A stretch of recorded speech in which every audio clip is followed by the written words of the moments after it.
आदिशक्ति माँ भवानी की कृपा से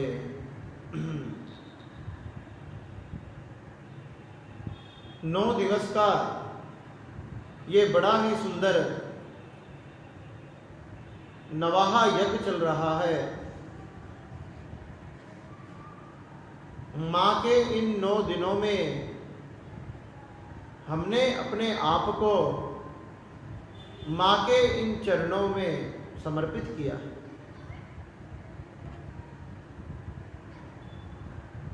जिस प्रकार से 9 का अंक पूर्ण है,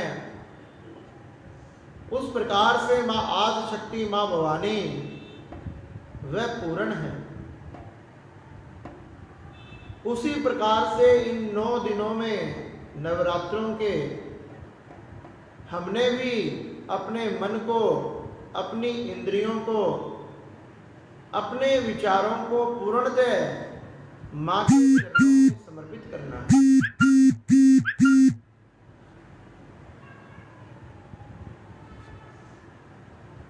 इन 9 दिनों में व्यतीत कई हुए जीवन के बारे में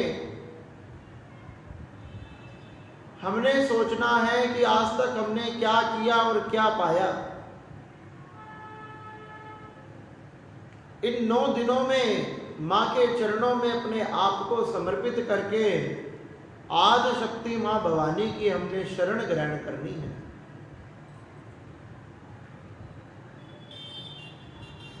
श्री सूजी महाराज शुंकादिक 88,000 ऋषियों को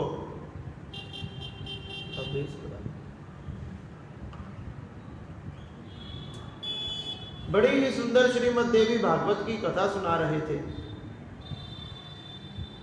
और श्रीमद् देवी भागवत के अंतर्गत अनेक प्रकार से भागवत की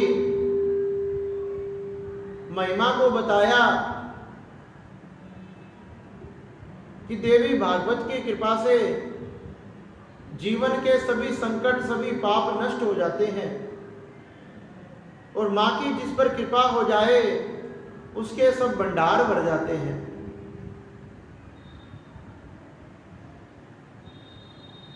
श्री व्यास जी जब सरस्वती नदी के किनारे खिन्न होकर बैठे थे, जब उनको मन को किसी प्रकार से भी शांति नहीं मिल रही थी,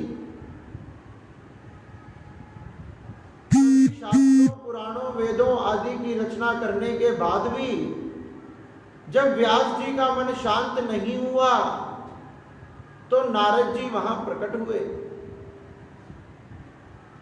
नारद जी ने प्रकट होकर कहा,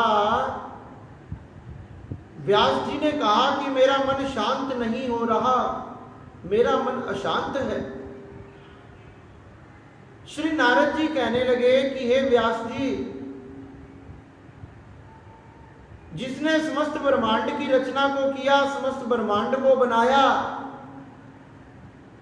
ब्रह्मा विष्णु महेश को भी शक्ति प्रदान करने वाली आदि शक्ति मां भवानी जगदम्बा, मैंने जब चारों तरफ दृष्टि दौड़ाई तो मैंने क्या देखा?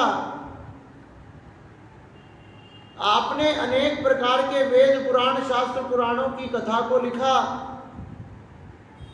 लेकिन मां जगत जननी मां भवानी, वो अंबे, अंबिके, अंबालिके, जिनकी कृपा से समस्त ब्रह्मांड प्रकट होता है, समस्त चराचर जीव को, चराचर जगत को शक्ति प्राप्त होती है, उस मां आदि शक्ति मां भवानी की कथा को आपने अपने पुराणों में नहीं सजाया, उसी के कारण आपका मन अशांत है।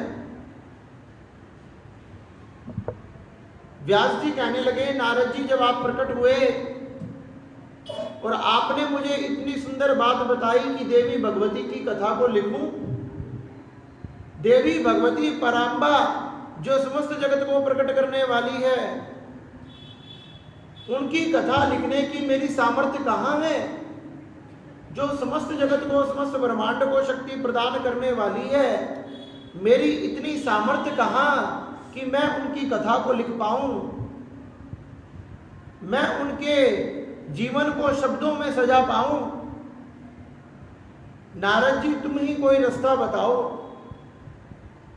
जो आदि शक्ति मां भवानी ने भगवान श्री नारायण को,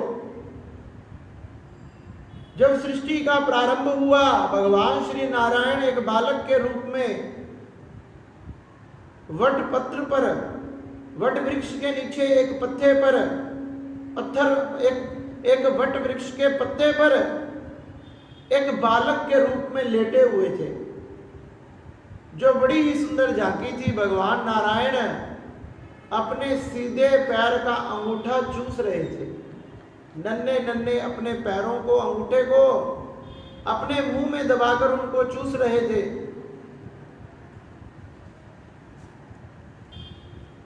भगवान नारायण के जैसे ही नेत्र खुले, नेत्र खुलते ही भगवान नारायण ने क्या देखा कि चारों तरफ जल ही जल है, जल के सिवा कोई दूसरा नजर नहीं आ रहा।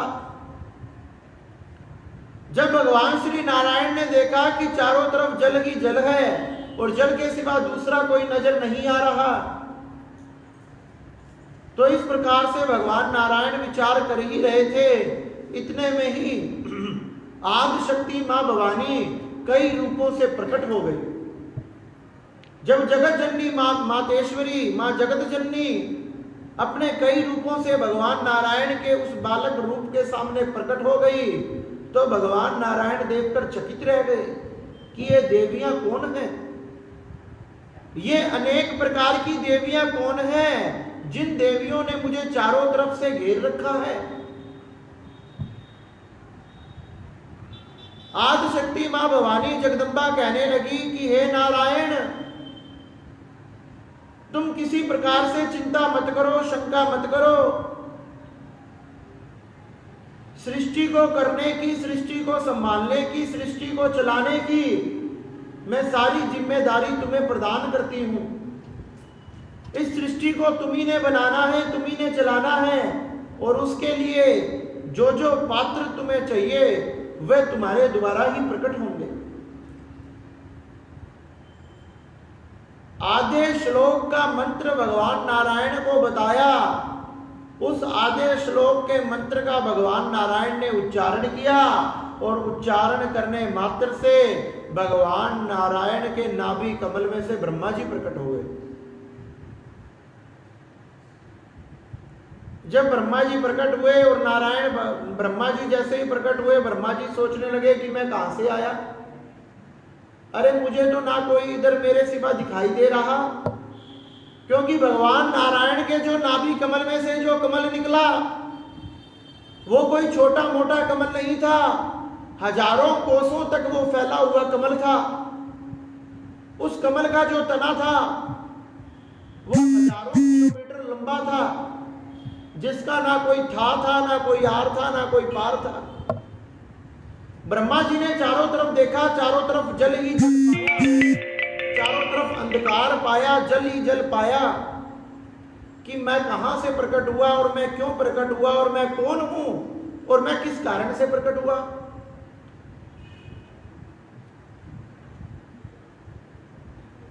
ब्रह्मा जी ऐसा विचार कर कर सोचने लगे कि जिस आसन पर बैठा हूं मैं उससे नीचे उतर कर देखता हूं। तो श्री ब्रह्मा जी कमल आसन से नीचे उतरने लगे, उस कमल के पुष्प को से उतरकर कमल के तने पर आ गए और तने से नीचे उतरने लगे और उतरते उतरते उतरते उतरते 1000 वर्ष व्यतीत हो गए, लेकिन आज तक उस कमल का कहां से वो कमल प्रकट हुआ ब्रह्मा जी को ये रास्ता नहीं मिला। जब ब्रह्मा जी को ये रास्ता नहीं मिला तो ब्रह्मा जी निराश होकर वापस कमल पर आकर बैठ गए और जैसे ही कमल पर आकर बैठे तो क्या हुआ, सामने से 2 दैत्य, कौन, मधु और कैटभ, मधु और कैटभ नाम के 2 दैत्य ब्रह्मा जी को आते हुए दिखाई दिए और वो दोनों भाई क्या कह रहे थे कि इसे मार डालो, इसे मार डालो, इसे मार डालो। अब ब्रह्मा जी के पास तो ना कोई अस्त्र था, ना कोई शस्त्र था, ना कोई शक्ति थी। अब ब्रह्मा जी अपनी रक्षा कैसे करते। ब्रह्मा जी सोचने लगे जाऊं तो जाऊं कहां, चारों तरफ अंधकार है, चारों तरफ जल ही जल है और इस जल के सिवा मुझे कोई दूसरा दिखाई नहीं देता। जैसे ही मधु और केटव नाम के 2 दैत्य ब्रह्मा जी को पकड़ने लगे, ब्रह्मा जी ने अपने कमल आसन से दौड़कर दौड़ लगाई और दौड़ लगाते लगाते आज जिस कमल को ढूंढते हुए 1000 वर्ष व्यतीत हो गए थे कि मैं कहां से प्रकट हुआ, ये कमल कहां से आ रहा है, उसी दिशा में दौड़ना प्रारंभ किया। बहुत समय व्यतीत हो गया। जब बहुत समय व्यतीत हो गया, मधु केटव ने दौड़ लगानी तेजी से शुरू करी कि इसको पकड़ो और इसे मारो, इसे मारकर हम खा जाएंगे। तो ब्रह्मा जी ने भी तेजी से दौड़ लगाई और तेजी से दौड़ लगाते लगाते लगाते लगाते भगवान के नाभि तक पहुंच गए। भगवान नारायण के नाभि तक पहुंचे जहां से वो कमल प्रकट हुआ। ब्रह्मा जी ने देखा कि इनकी नाभि से कमल प्रकट हुआ और उस कमल में से मैं प्रकट हुआ। अर्थ कि ये मुझसे ज्यादा शक्तिशाली है, ये मुझसे ज्यादा शक्तिशाली है, मैं इन्हीं से प्रकट हुआ हूं, तो मैंने अपनी रक्षा की प्रार्थना इन्हीं से करनी चाहिए। अब श्री ब्रह्मा जी भगवान नारायण के चरणों में प्रार्थना करने लगे कि हे नारायण मेरी रक्षा करो, हे परमपिता परमात्मा, हे ब्रह्म मेरी रक्षा करो। ये दोनों दैत्य मेरी ओर दौड़कर आ रहे हैं और मुझे लगता है इनके हाव भाव बिल्कुल ठीक नहीं है, ये मुझे मार देंगे, ये मुझे खा जाएंगे, मुझे छोड़ेंगे नहीं, आप मेरी रक्षा करो।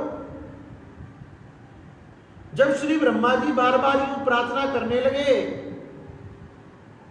तो भगवान नारायण को बिल्कुल भी सुनाई नहीं दिया। क्यों? क्योंकि भगवान नारायण तो शयन कर रहे थे। भगवान नारायण शयन निद्रा में थे, योग माया के प्रभाव से निद्रा में सो रहे थे। कौन सी योग माया? ये वही योग माया है जब भगवान कृष्ण प्रकट होने वाले थे और योग माया ने सभी सैनिकों को, सभी कंस को, सभी मथुरा वासियों को सुला दिया और तो और गोकुल वासियों को भी सुला दिया। ये वही योग माया है। आदि शक्ति मां भवानी, परांबा, जगदम्बा, उस जगदम्बा की परंबा की प्रभाव से, योग माया के प्रभाव से भगवान नारायण शयन कर रहे हैं। ब्रह्मा जी बार बार उठा रहे हैं, लेकिन भगवान नारायण को तो पता नहीं लग रहा कि कोई मुझे बुला रहा है, कोई मुझे उठा रहा है। जब भगवान श्री नारायण किसी प्रकार भी नहीं उठे, किसी प्रकार भी ब्रह्मा जी की पुकार नहीं सुनी, तो वो दैत्य बड़ी तेजी से ब्रह्मा जी की तरफ दौड़ने लगे कि अब देख तुझे कौन बचाएगा। अब क्या हुआ? ब्रह्मा जी ने सोचा कि नारायण भगवान उठेंगे नहीं, लेकिन ये सो क्यों रहे हैं इतना। जब उन्हें याद आया, अरे ये योग माया के प्रभाव से सो रहे हैं, ये सोने वाले नहीं है, इनको सुलाने वाला कोई और है। अब ब्रह्मा जी ने अपने हाथ जोड़कर आदि शक्ति मां भवानी की प्रार्थना करी कि हे योग माया, हे योग निद्रा, मैं आपकी प्रार्थना करता हूं, जो आप भगवान नारायण को निद्रा में शयन करवा रही हैं, आपके प्रभाव से भगवान नारायण शयन कर रहे हैं। हे योग माया, आप इतनी कृपा करो कि भगवान नारायण जाग जाएं और मेरी रक्षा करें। मैं आपके चरणों में प्रार्थना करता हूं, हे मां मेरी रक्षा करो। जब उन्हीं आदि शक्ति मां भवानी ने, जगदम्बा ने कृपा करी और मां की कृपा से सोते हुए भगवान नारायण की आंख खुल गई। और जैसी आंख खुली, ब्रह्मा जी ने कहा कि नारायण भगवान उठो, मेरी रक्षा करो। नारायण भगवान खड़े हो गए, कहने लगे क्या हुआ? अरे ये दोनों दुष्ट, दोनों दानव मुझे मार देंगे। ब्रह्मा जी की यह पुकार सुनकर भगवान नारायण कहने लगे, तुम चिंता मत करो, मैं अभी इनसे युद्ध करता हूं और युद्ध में इन्हें पराजित करता हूं, तुम्हारी रक्षा करता हूं। ब्रह्मा जी ने कहा कि प्रभु देरी मत करो, अगर कुछ समय की ही देरी होती तो मेरा नमो नारायण हो जाता। वो तो कृपा है मां जगदम्बे की कि आप जाग गए। भगवान नारायण ने कहा कि चिंता मत करो। नारायण भगवान ने अपने अस्त्रों तथा शस्त्रों को धारण किया तथा मधु और केटव से युद्ध करना प्रारंभ किया।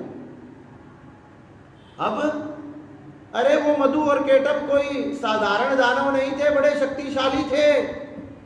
नारायण भगवान से युद्ध होता रहा। अब कैसा युद्ध हुआ? इतना घनघोर युद्ध हुआ, मल्ल युद्ध हुआ, अस्त्रों से युद्ध हुआ, शस्त्रों से हुआ। अस्त्र शस्त्रों से युद्ध कर कर थक गए, अब तो अपने हाथों से युद्ध करने लगे।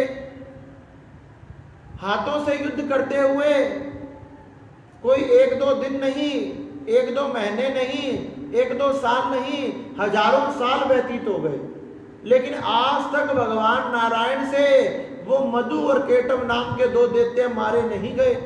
ब्रह्मा जी को चिंता होने लगी, अगर ये नहीं मरे तो हमारा क्या होगा।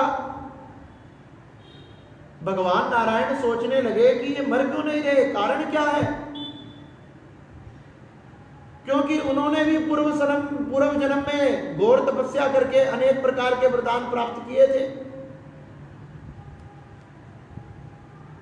अनेक प्रकार के वरदान प्राप्त किए थे घोर तपस्या कर कर। भगवान नारायण सोचने लगे कि ये किसी प्रकार भी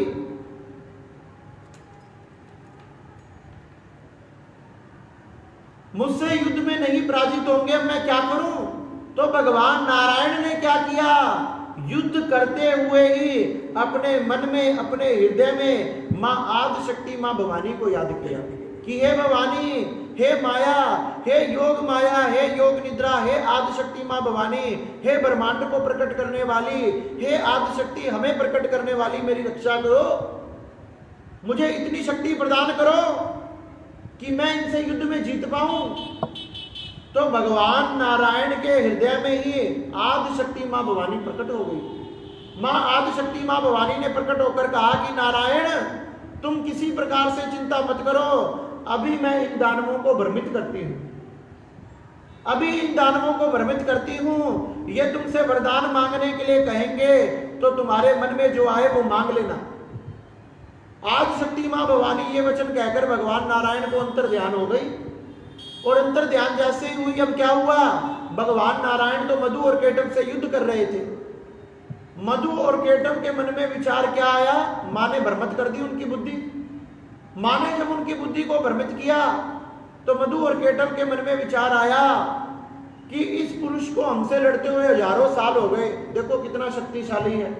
अरे हम तो अपने आप को शक्तिशाली मानते थे, लेकिन आज इसकी शक्ति से भी प्रसन्न है कि इसमें भी इतनी शक्ति है कि हजारों साल तक हमसे युद्ध किया। आज हमारे मन में आ रहा है कि हम इसे कुछ दे दें, हम इसे कोई वरदान दें। देखो मधु और केटव के मन में क्या आया कि भगवान नारायण को क्या दें, वरदान दें मां की कृपा से, क्योंकि ऐसे उनको मारना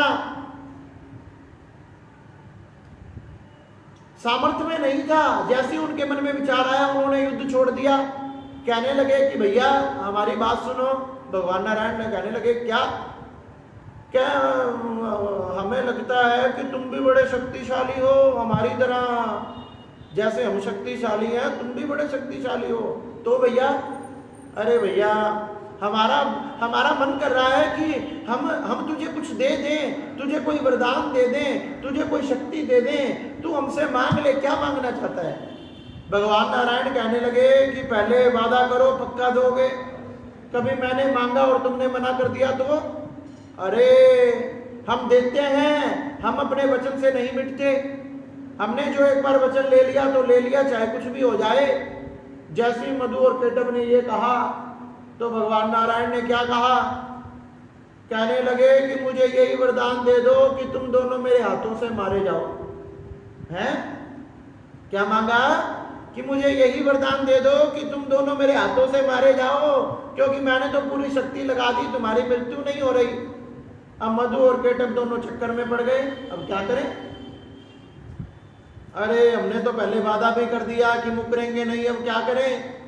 कहने लगे अरे भैया तुम बड़े चालाक हो, अरे तुमने तो ना मांग के भी सब कुछ मांग लिया, हमारे प्राणों को मांग लिया, लेकिन फिर भी हमने कहा था तुझे प्रदान करेंगे। अब तू ऐसा कर, हमारी जल में मृत्यु नहीं हो सकती। अब उन्होंने दोनों ने दिमाग लगाया कि वचन तो हमने दे दिया, अब क्या करें। अब दोनों ने अपनी बुद्धि के घोड़े दौड़ाए और नारायण भगवान को क्या कहा कि हमें ऐसे स्थान पर ले जा जहां पर जल ही ना हो, क्योंकि चारों तरफ तो जल ही जल था। अब वो सोचने लगे नारायण भगवान को ऐसा स्थान तो कोई मिलेगा नहीं और ना ही हम मरेंगे। कहा ऐसे स्थान पर ले जाओ जहां जल ना हो, ऐसे स्थान पर मेरी मृत्यु हो सकती है, हमारी मृत्यु हो सकती है। भगवान नारायण ने कहा ठीक है भैया, मैं तो यही चाहता था। और करते भगवान नारायण ने एक पल में, जैसे हनुमान जी ने अपना शरीर बढ़ाया, पल में हुए पर्वताकारा। भगवान नारायण ने एक पल में अपना विराट रूप धारण कर लिया और विराट रूप धारण करके क्या किया, विराट रूप धारण करके चौकड़ी मारकर बैठ गए। और बैठने के बाद, आसन लगाने के बाद उन दोनों को पकड़ा और अपनी जांघ पर बिठा लिया। दोनों को अपनी जांघ पर बिठा लिया। वहां ना तो जल है ना थल है, वो तो भगवान के चरणों पर बैठा है, जांघ पर बैठा है। और दोनों को जांघ पर बैठ बिठाकर अब वो दोनों कांपने लगे कि अब तो हम मारे जाएंगे। और भगवान नारायण ने आदि शक्ति मां भवानी का ध्यान कर कर अपने चक्र से उनका उद्धार कर दिया। इस प्रकार से आदि शक्ति मां भवानी ने श्री ब्रह्मा जी की, नारायण की रक्षा करी और भगवान श्री नारायण ने आदि शक्ति मां परम्बा की वजह से मधु और केटव नामक दोनों देवतियों का संहार कर दिया। इस प्रकार से मां अंबा अपने भक्तों का उद्धार करती है, कल्याण करती है। कहने लगे मां दुर्गा, तुलसी जी और नदियां। दुर्गा जी जगदम्बा, मां तुलसी जिनकी हम पूजा करते हैं, और नदियां, आप किसी भी नदी पे जा रहे हो, किसी भी तीर्थ पे जा रहे हो, तो इन तीनों को चुनरी बड़ी प्रिय है। चुन्नी, इन तीनों को चुनरी उड़ाने की महिमा अनंत है। अगर आपने माँ दुर्गा को, माँ अंबा को चुनरी उड़ा दी, तुलसी माता को चुनरी उड़ा दी और किसी भी नदी के ऊपर चुनरी उड़ा दी, कोई भी नदी है, तो इनकी महिमा अनंत है। माँ परम्बा इससे प्रसन्न होती है चुनरी से और उस भक्त के ऊपर अपार कृपा करती है। उसके सभी प्रकार के संकट तथा कष्टों को काटकर उनको समस्त प्रकार की रिद्धियां तथा सिद्धियां प्रदान करती है। इस प्रकार से माँ के इन नवरात्रों में 9 दिनों में हमने माँ की तपस्या, माँ की मंत्र जाप, माँ की भक्ति, माँ की उपासना, माँ के व्रत उपवास आदि को धारण करना चाहिए, जिससे माँ परम्बा हम पर अधिक से अधिक कृपा करे। श्रीमद् देवी भागवत में श्री सुत जी महाराज कह रहे हैं, नवारण मंत्र तथा हमारे सभी प्रकार के संकट तथा कष्टों को काटने वाला है। हमने इस मंत्र का अधिक से अधिक जाप करना चाहिए। कुछ मंत्रों को बताया, ओम ऐं ह्रीं क्लीं चामुंडाय विचे। दुर्गा सप्तशती का सार, देवी भागवत का सार, ओम सर्वमंगल मांगल्ये शिवे सर्वार्थ साधिके शरण्ये त्र्यंबके गौरी नारायणी नमोस्तुते।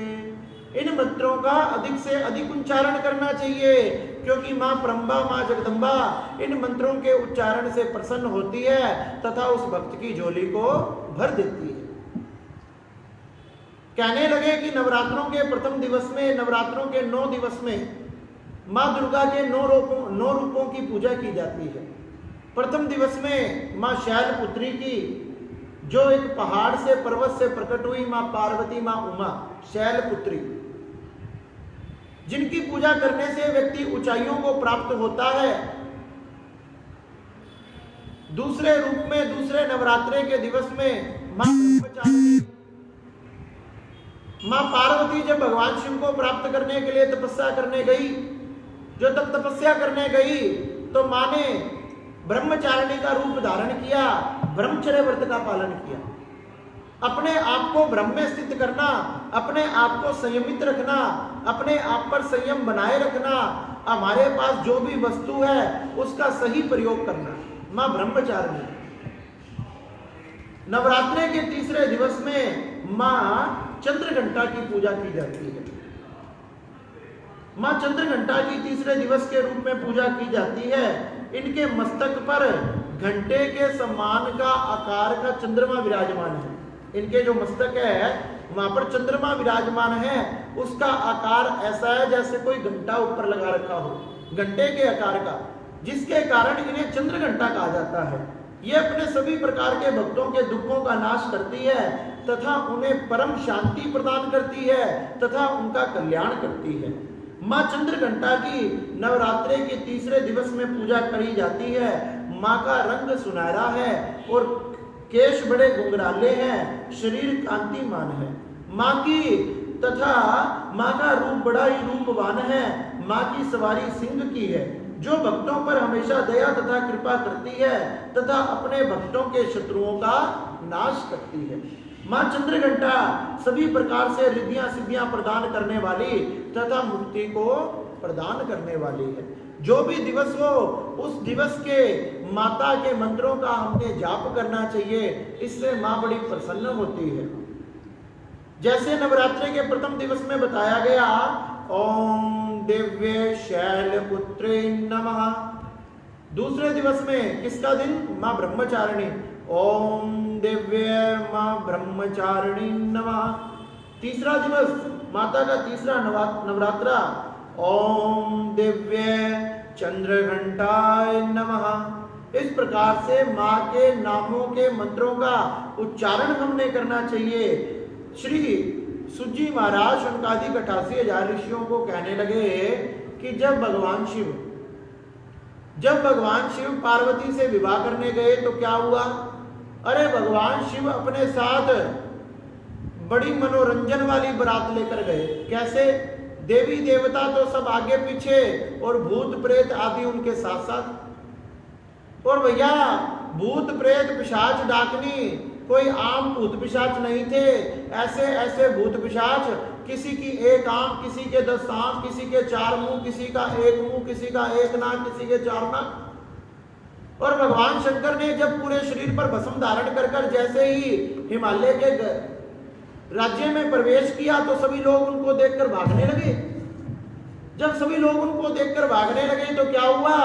जैसे ही भगवान शंकर अपना ये रूप बनाकर महलों के दरवाजे पर पहुंचे तो पार्वती की मां मैना देखकर मूर्छित हो गई। पार्वती की मां मैना देखकर मूर्छित हो गई कि ऐसा जमाई तो मैं नहीं रखूंगी, अपनी पुत्री का विवाह नहीं करूंगी। अरे नारद जी ने ये क्या किया, मेरी पुत्री का भविष्य खतरे में डाल दिया। जब इस प्रकार से चारों तरफ कोलाहल मचने लगी तो क्या हुआ, उसी आदि शक्ति मां भवानी ने मां चंद्रघंटा के रूप में प्रकट हुई और मां चंद्रघंटा के रूप में प्रकट होकर क्या कहा कि हे भगवान शंकर, अरे आप परमपिता परमात्मा हैं, आप समस्त जगत को जलाने वाले हैं। मां चंद्रघंटा के रूप में मां ने प्रकट होकर भगवान शंकर से प्रार्थना करी कि हे शंकर भगवान, आप सुंदर से राजकुमार बनकर आओ, जभी तो एक माता पिता अपनी पुत्री का विवाह आपके साथ करेंगे।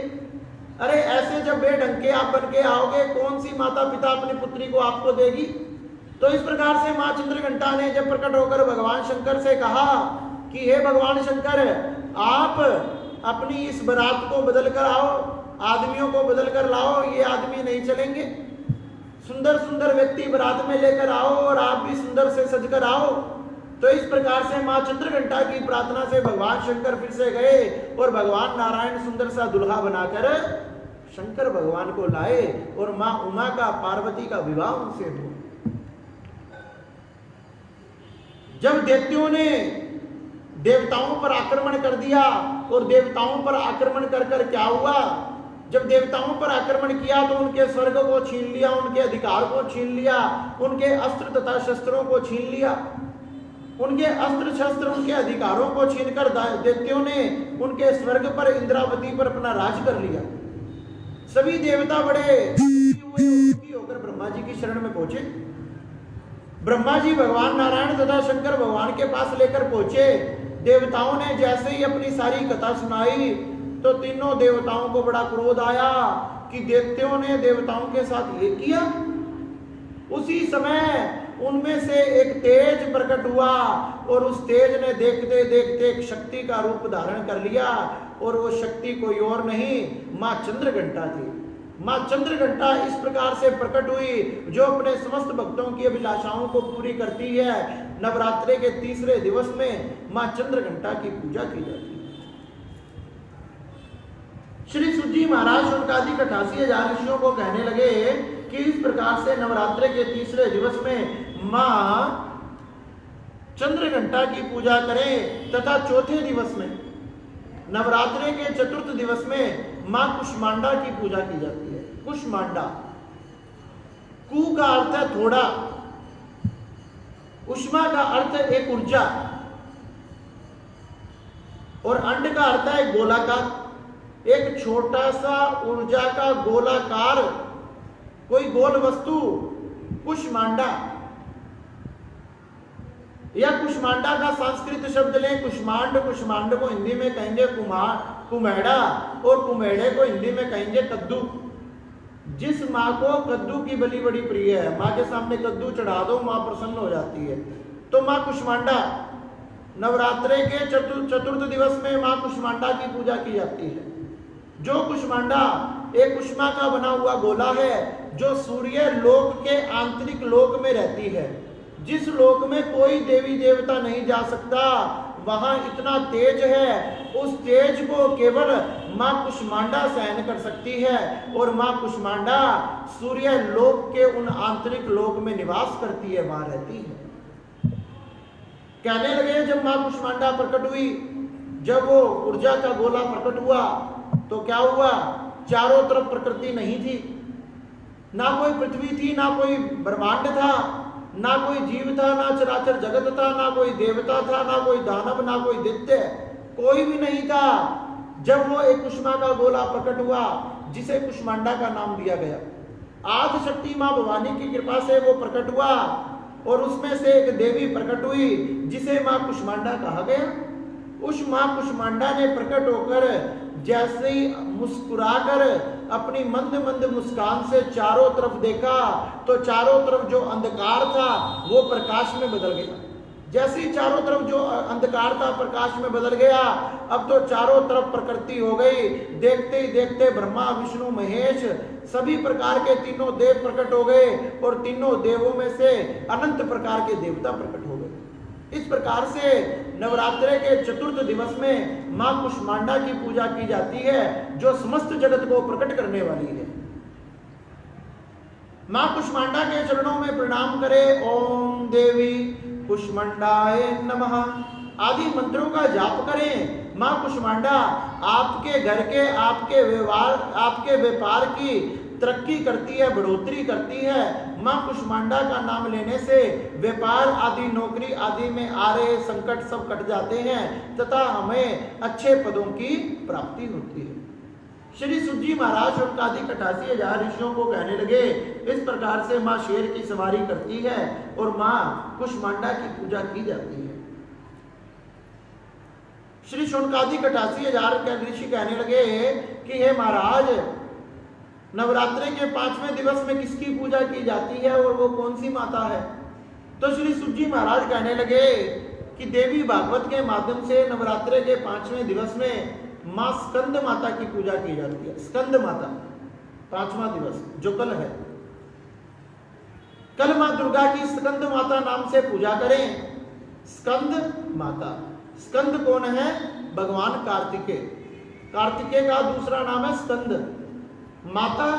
कार्तिकेय की माता स्कंद माता। कार्तिकेय की मां होने के कारण मां को एक नाम स्कंद माता है। तो प्रांबा जगत जननी जगदीश्वरी का नवरात्रि के 5वें दिवस में मां स्कंद माता का पूजन किया जाता है।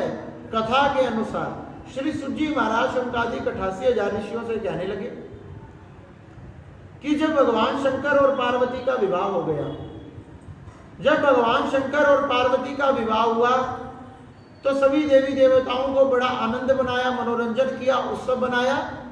लेकिन जब विवाह को बहुत समय व्यतीत हो गया तो देवी देवताओं को एक चिंता हो गई। अब शौनक जी महाराज कहने लगे कि चिंता क्यों हुई? चिंता का कारण क्या था? क्या चिंता का कारण यह था कि एक ताड़कासुर नाम का दैत्य था जिसने चारों तरफ कोलाहल मचाया हुआ था। अरे उस ताड़कासुर के कारण ही तो पार्वती और भगवान शंकर का विवाह करवाया। क्या क्यों? क्या क्योंकि ताड़कासुर ने वरदान प्राप्त किया था कि तू किसके हाथ से मरेगा? उसने कहा मैं अजर अमर हो जाऊं। तो ब्रह्मा जी कहने लगे अजर अमर तो नहीं हो सकता, ये डिपार्टमेंट मेरे पास नहीं है कि तुझे अमर बना दूं। हाँ, तू चाहे तो तू चाहेगा उसी से तेरी मृत्यु हो सकती है। अब ताड़कासुर ने सोचा कि सारे देवी देवता विराजमान हैं, तो कहने लगे मेरी मृत्यु भगवान शंकर के पुत्र द्वारा हो, क्योंकि भगवान शंकर की पत्नी सती थी और सती यज्ञ में अपने आप को विध्वंस कर लिया। अब ना भगवान शंकर की पत्नी रही तो पुत्र कहां से आएगा? तो इसलिए कहने लगा कि मैं ताड़कासुर के द्वारा मारा जाऊं। जब मैं सोचने लगा कि ताड़कासुर के द्वारा मारा जाऊं तो सभी देवी देवताओं ने पार्वती जी को तपस्या करने के लिए भेजा और पार्वती ने भगवान शंकर की तपस्या करके उन्हें प्राप्त किया। आज जब विवाह को बहुत समय हो गया फिर भी पुत्र पैदा नहीं हुआ तो सभी देवी देवताओं को चिंता हो गई। जब सभी देवी देवताओं को चिंता हो गई तो अग्निदेव को बुलाया। अग्निदेव को बुलाकर कहा गया कि जाओ शंकर और पार्वती जी के पास जाकर पूछो कि हे महादेव, हे माता, आपके पुत्र कब होगा? क्योंकि आपके पुत्र होगा जब ही वो दुष्ट मारा जाएगा, और जब दुष्ट मारा जाएगा जब ही हमें हमारे घर बार मिलेंगे, क्योंकि स्वर्ग से इंद्रावती से सबको निकाल दिया गया, सबकी शक्तियां क्षीण हो गई। अब भगवान शंकर तथा पार्वती बड़े आनंद से एकांत में बैठे थे।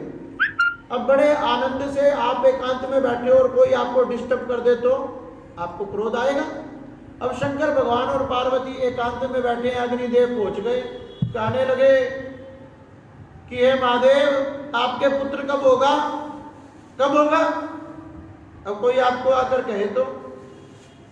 और भगवान शंकर तथा पार्वती को थोड़ा सा क्रोध आया। थोड़ा सा क्रोध आया तो दोनों में से एक तेज निकल गया, दोनों में से एक विलक्षण तेज प्रकट हो गया और वो तेज अग्नि के ऊपर जाके बैठ गया, अग्निदेव के ऊपर। अग्निदेव को कहने लगे ये हमारा तेज है, इसे झील के पास ले जाओ और इसी में से एक सुंदर पुत्र प्रकट होगा। अग्निदेव कहने लगे जी महाराज, अब वो तेज भगवान शंकर और पार्वती का था, उसको भला कौन सहन कर सकता था? अग्निदेव जैसे ही लेकर चलने लगे, अब तो अग्निदेव को पीड़ा होने लगी। वो उस तेज को संभाल नहीं पा रहे थे, वो इतना शक्तिशाली था अग्निदेव। अग्निदेव ने जाकर उसे गंगा जी में फेंक दिया कि नदी में, गंगा जी में फेंक दूंगा, ये तेज शांत हो जाएगा, और फेंक कर खुद चले गए। अब गंगा जी में जैसे ही वो तेज गया तो तेज बड़ा चमत्कारी शक्तिशाली था। गंगा जी उस सहन नहीं कर पाई और गंगा जी ने एक उफान मारा और एक बहाव के साथ उस गंगा जी ने उस तेज को बाहर गिर दिया धरती पर। और धरती पर सरकंडे थे, उस सरकंडों में जैसे ही वो तेज गया उसके 6 टुकड़े हो गए। 6 टुकड़े हो गए, 6 टुकड़ों में से 6 बालक प्रकट हो गए। और 6 बालक प्रकट हुए तो वो रोने लगे, विलाप करने लगे। जैसे ही बालक प्रकट होता है रोता है। ब्रह्मा जी ने सोचा कि ये रो कौन रहा है। ब्रह्मा जी ने 6 कृतिकाओं को बुलाया और कहा कि तुम इनका जाकर लालन पालन करो। 6 कृतिकाओं ने सरकंडों में से उन 6 बालकों को उठाया, एक गुफा में प्रवेश किया और गुफा में उन बच्चों का लालन पालन करने लगी, कभी दूध पिलाना, कभी पानी पिलाना। और इस प्रकार से वो बालक धीरे धीरे बड़े होने लगे, 6 बालक।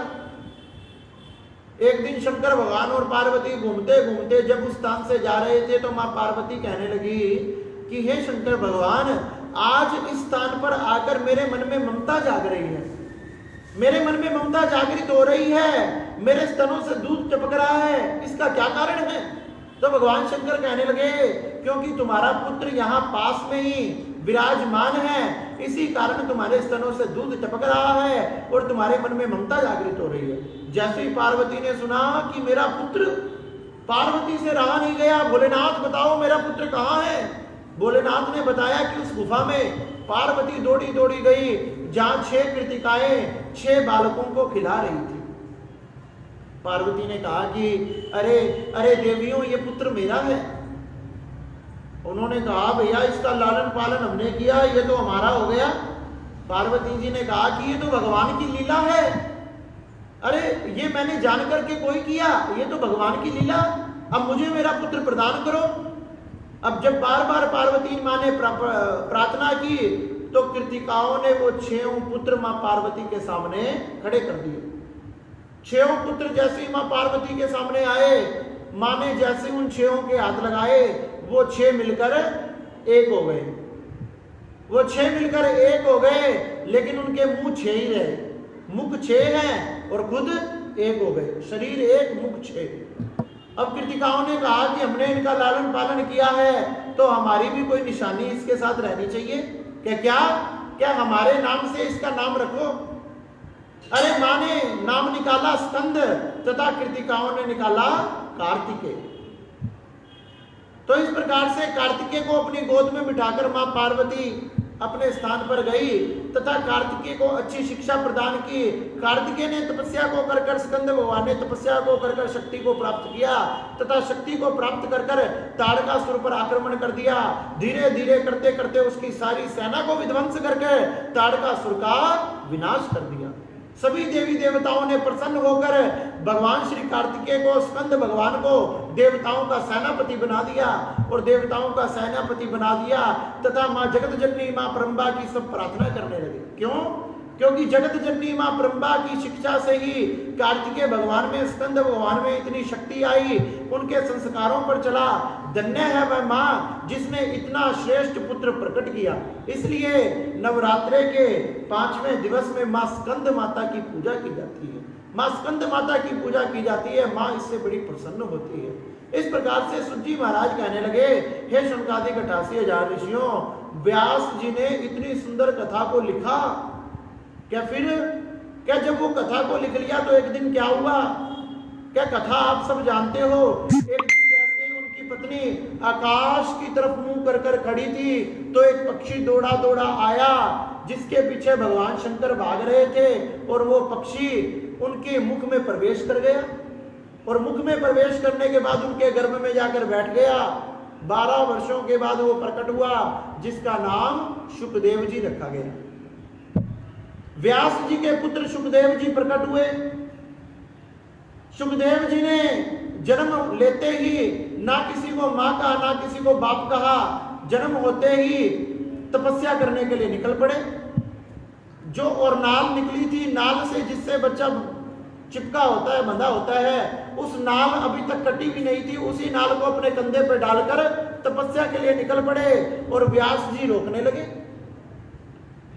व्यास जी ने रोकने लगे, फिर भी सुखदेव जी ना रुके। तो व्यास जी ने अपने शिष्यों को देवी भागवत की कथा सुनाई, देवी भागवत की कथा को सुनाया। और जिस आधे श्लोक को भगवान नारायण को देवी भगवती ने सुनाया था, वही आधा श्लोक व्यास जी के शिष्यों के द्वारा सुखदेव जी के कानों में पड़ा। इतना सुंदर श्लोक, अरे आदि शक्ति मां भवानी इतनी सुंदर है, इतना कृपामयी है, अपने भक्तों की रक्षा करने वाली है, सबके संकटों को टालने वाली है। ऐसी प्रारंभा जगदम्बा मां अंबा के मैं दर्शन करना चाहता हूं। सुखदेव जी दौड़ पड़े अपने पिता की तरफ, अपने पिता की तरफ दौड़ के कहने लगे कि हे पिताजी, मैं उस परम्बा जगदम्बा के दर्शन करना चाहता हूं, कृपा करो।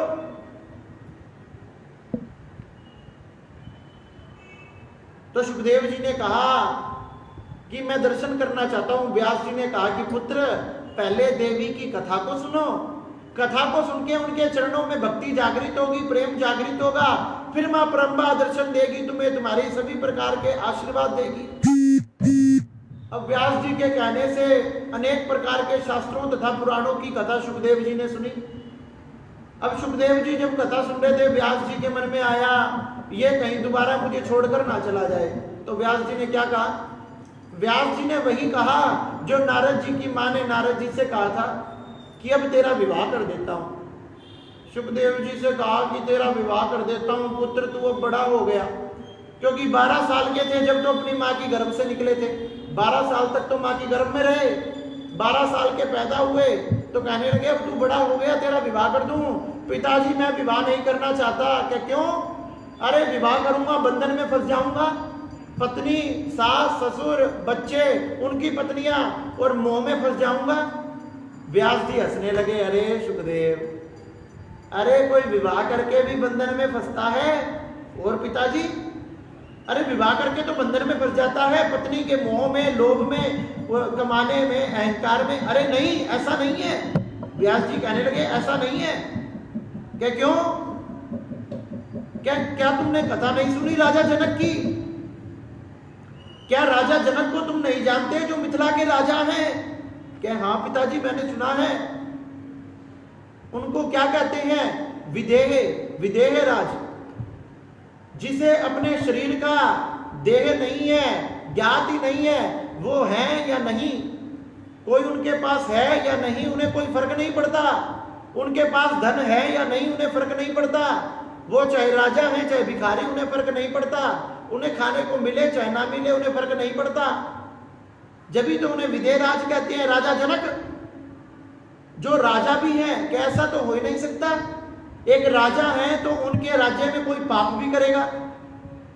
क्या उनके राज्य में कोई पाप करता ही नहीं? क्या ऐसे कैसे हो सकता है कि उनके राज्य में कोई पाप नहीं कर सकता? ऐसे कैसे हो सकता है पत्नियां उनके सामने हैं फिर भी उनके मन में काम भावना प्रकट नहीं होती? वो राजा है, उनके सामने धन है, फिर भी उनके मन में लालच प्रकट नहीं होता। ये कैसे हो सकता है? व्यास जी कहने लगे ये हो सकता है जब ही तो वो राजा जनक है, जब ही तो विदेह राज है। अरे सब कुछ पास होते हुए भी उस चीज का ना लोभ करना, ना लालच करना, ना अहंकार करना, वही तो राजा जनक है। पुत्र मुझे लगता है एक बार तुमने शिक्षा लेने के लिए उनके पास जाना चाहिए। अगर तुम एक बार भी उनके पास चले गए तो तुम्हें तुम्हारे सारे प्रश्नों के जवाब मिल जाएंगे कि पत्नी सामने है फिर भी काम प्रकट नहीं होता, धन सामने है फिर भी लालच प्रकट नहीं होता, और अनेक प्रकार की वस्तुएं सामने हैं, खट्टा मीठा सामने है फिर भी जीव को स्वाद का लालच नहीं है। ऐसा कैसे? एक बार तुम राजा जनक से जाकर मिल लो, एक बार भी तुमने मिलकर उनसे बातचीत कर ली तो तुम्हें सारे प्रश्नों के उत्तर मिल जाएंगे। सुखदेव जी ने लाख बार मना किया फिर भी व्यास जी नहीं माने। व्यास जी ने सोचा, क्या सोचा? व्यास जी ने सोचा देवी भागवत की कथा उसे ही सुनानी चाहिए जो इसका पात्र हो, अपात्र को कभी कथा नहीं सुनानी चाहिए। और मुझे कैसे पता लगेगा मेरा पुत्र पात्र है या नहीं? अब खुद तो उसकी परीक्षा ले नहीं सकते, इसलिए राजा जनक के पास परीक्षा के लिए भेज रहे हैं कि मेरे पुत्र की परीक्षा लेकर बताओ कि ये भगवान का भक्त बन सकता है या नहीं, ये पात्र है या नहीं, ये कथा सुनने का, कथा कहने का पात्र है या नहीं, पहले इसकी परीक्षा लो। ये संदेश सुखदेव जी ने, व्यास जी ने राजा जनक के पास पहले ही पहुंचा दिया और आज अपने पुत्र को राजा जनक के पास भेज रहे हैं कि अपने प्रश्नों का उत्तर लेकर आओ। सुखदेव जी अपने प्रश्नों का उत्तर लेकर आए या नहीं लेकर आए, ये आपको कल सुनाएंगे। बोलिए जगदियां जोता वाली माता तेरी सराय, जयकारा शेरा वाली दा बोल साचे दरबार की।